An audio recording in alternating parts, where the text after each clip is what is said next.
Hello, mambo vipi shujaa wangu wa nguvu wa mapishi jikoni.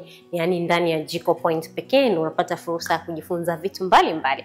Kama kawaida, jina langu ni Fatuma Hussein na leo ninakuelekeza namna ya kupima maji na mchele kwa kutumia pressure cooker iwapo unataka kupika kwa kutumia kifaa hichi jikoni kwako. Kwa hiyo watu wengi wamekuwa wakiniuliza kwamba nikitaka kupika mchele kilo moja ama nusu kilo natakiwa kuweka maji kiasi gani? Tuchukulie kwamba una mchele wako na kikombe hichi hapa ambacho kinapatikana kwenye pressure cooker ndio unachotakiwa kutumia kwa ajili ya kupima vipimo vyako. Sasa tuanze. Kama una mchele vikombe hivi viwili, unatakiwa upime maji kikombe kimoja na nusu. Ina maana mchele wako robo unatakiwa upike kwa maji kikombe kimoja na nusu.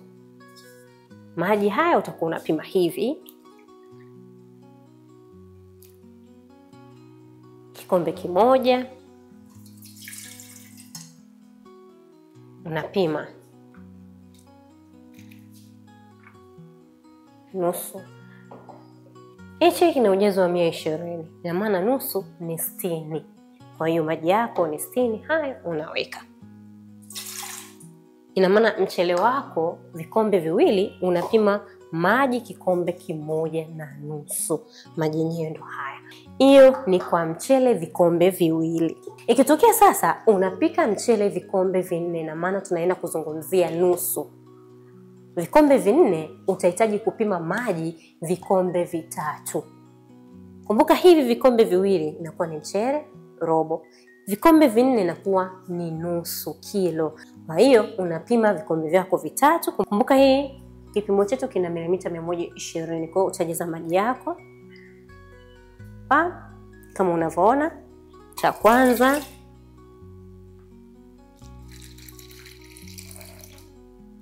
cha pili.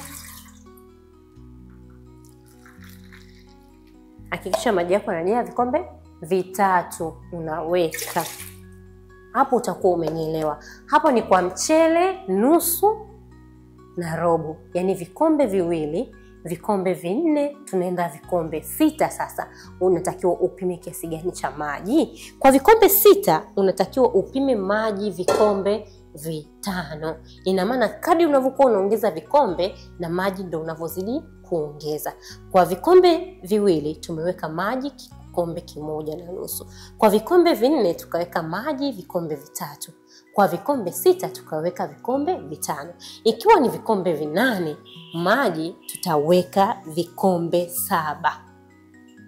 Tunaongeza viwili viwili.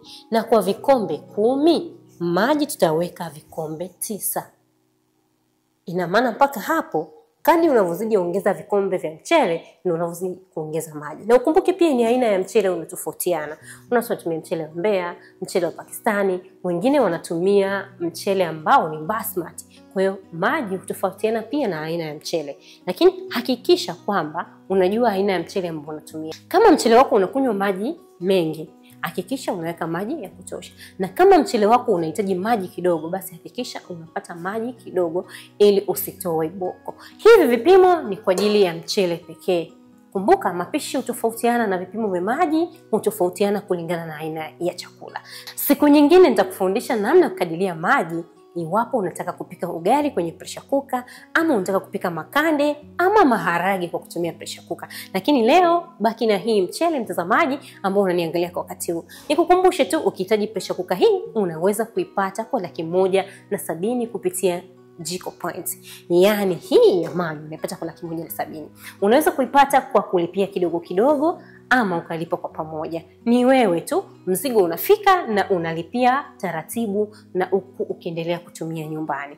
Hii ni zawadi nzuri kwa wapendwa wako, hususan msimu huu ambao tunaelekea wa sikukuu za Christmas na mwaka mpya. Unawafurahisha familia kwa kuwanunulia zawadi ya pressure cooker ambayo itakuwa inawasaidia kurahisisha mambo yao jikoni. Jina langu ni Fatuma Hussein. Ukihitaji pressure cooker tupigie namba 0677 088 088 ama tembelea tovuti yetu ya www.jikopoint.co.tz upate kutuona au upate kuona bidhaa zetu nyingine. Karibu sana ndani ya Jiko Point. Tukutane tena wakati mwingine. Bye bye.